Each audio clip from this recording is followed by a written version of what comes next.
সাফ অনূর্ধ্ব-১৯ নারী চ্যাম্পিয়নশিপের শুরুটা জয় দিয়েই করেছে বাংলাদেশ। ভুটানকে হারিয়েছে ৩-১ গোলে। থিম্পুর চালমিলিথাং স্টেডিয়ামে বাংলাদেশের হয়ে জোড়া গোল করেছেন আলপি আক্তার। আরেকটি গোল এসেছে সৌরভী আকন্দের পা থেকে। ম্যাচের প্রথম ৩০ মিনিট যেন একটু খেইহারা ছিলেন বাংলাদেশের মেয়েরা। বারবার আক্রমণে উঠলেও গোলমুখে গিয়ে দিশেহারা হয়ে যাচ্ছিলেন ফরোয়ার্ডরা। সুযোগ মিলছিল কিন্তু গোল হচ্ছিল না। অবশেষে ৪৮ মিনিটে হাসল ভাগ্য।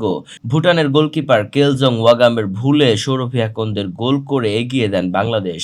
৫৪ মিনিটে ব্যবধান দ্বিগুণ করেন আলপি। ডান দিক থেকে দৌড়ে উঠে বক্সের বাইরে থেকেই দুর্দান্ত শটে জালে বল পাঠান তিনি। তবে ২ গোলে পিছিয়ে থেকে ভুটান হাল ছাড়েননি। উল্টো চাপ বাড়তে থাকে বাংলাদেশের গোলমুখে। ৬১ মিনিটে সেই চেষ্টার পুরস্কারও পায় তারা। দূর থেকে নেওয়া এক শট আটকাতে গিয়ে মেঘলা রানীর হাত ফসকে যায় বল। ফিরতি শটে গোল করেন রিনচিন দেমা। কিন্তু বাংলাদেশের গোলের ক্ষুধা তখনও কমেনি। ৪ মিনিট পরই আবার ব্যবধান বাড়ায়। ৬৫ মিনিটে কর্নার থেকে উড়ে আসা বল বক্সের ভিড়ের মধ্যে হঠাৎ দেখা যায় আলপিকে। ঠান্ডা মাথায় বল জালে জড়ান তিনি। বয়সভিত্তিক সাফে এখন পর্যন্ত ৭ বার শিরোপা জিতেছে বাংলাদেশের মেয়েরা।